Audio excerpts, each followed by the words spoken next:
Tsepi.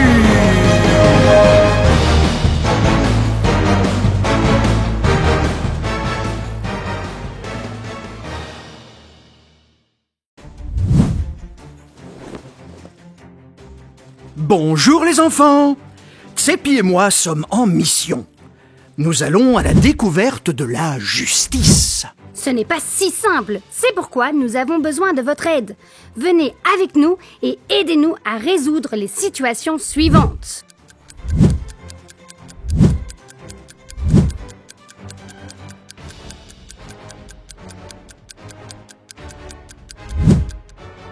En route pour la course!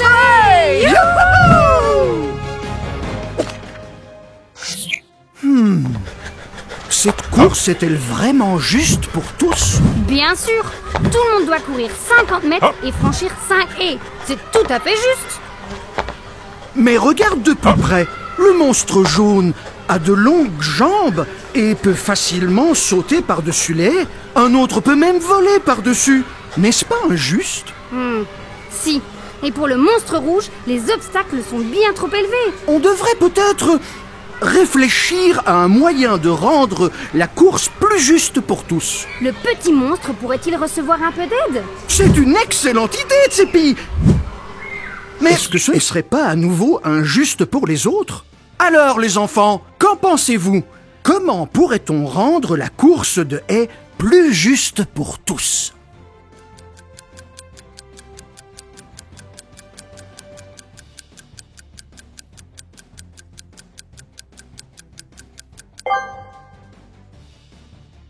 Tout le monde a des besoins différents. Il faut toujours y penser, Bob.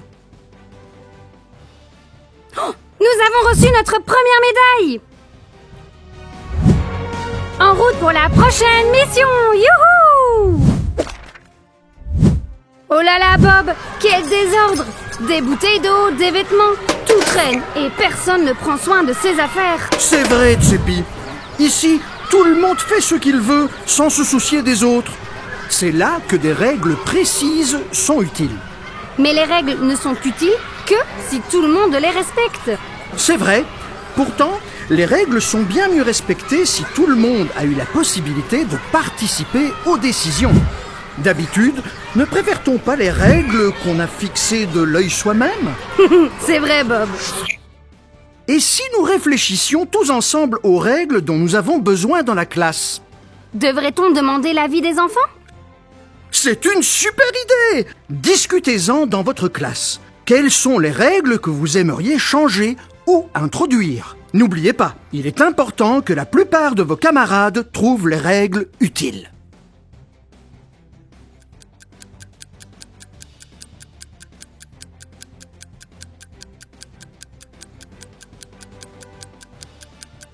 Regarde, Bob! Nous avons reçu une deuxième médaille! Nous sommes une super équipe! Vite, Tsepi! En route pour le terrain de foot! Youhou!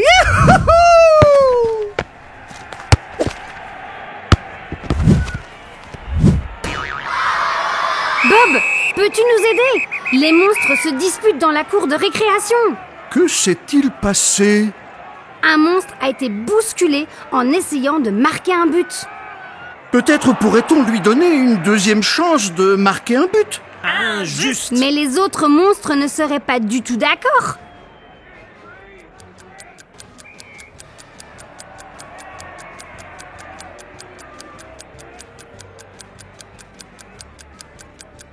Il n'est pas toujours facile de prendre une décision juste. Tout dépend de la gravité de la faute. Était-ce volontaire? Était-ce la première fois? Hé Bob, regarde, on a reçu une nouvelle médaille. Mais maintenant, qui devrait prendre les décisions? Quand des adultes commettent un délit, c'est le tribunal qui décide de ce qui se passe. À l'école, ce sont généralement les enseignants et les enseignantes. Au sport, les arbitres veillent au respect des règles. Ils peuvent aussi avertir ou punir quelqu'un si les règles ne sont pas respectées. Exactement. Au football, en cas de non-respect des règles, les arbitres utilisent leur sifflet pour attirer l'attention et interrompre le jeu, et montrent des cartons jaunes et rouges. Il est important qu'ils traitent tout le monde de la même manière et qu'ils ne favorisent personne, même s'ils sont amis. Savais-tu que Justitia, la déesse de la justice, porte un bandeau sur les yeux précisément pour cette raison? Intéressante, Seppi.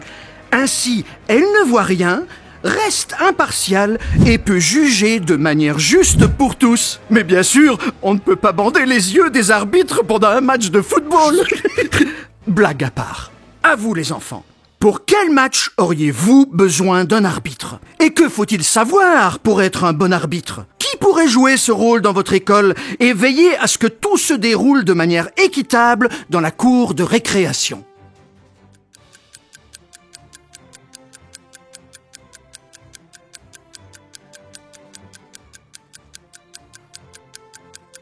Hé Bob, regarde, on a reçu une nouvelle médaille. Nous sommes une superbe équipe. Seppi, nous avons beaucoup appris aujourd'hui. Être juste n'est pas si facile, mais avec vous, nous sommes une équipe de super-héros. Ciao les enfants, à la prochaine fois. Adi, et au revoir. Youhou!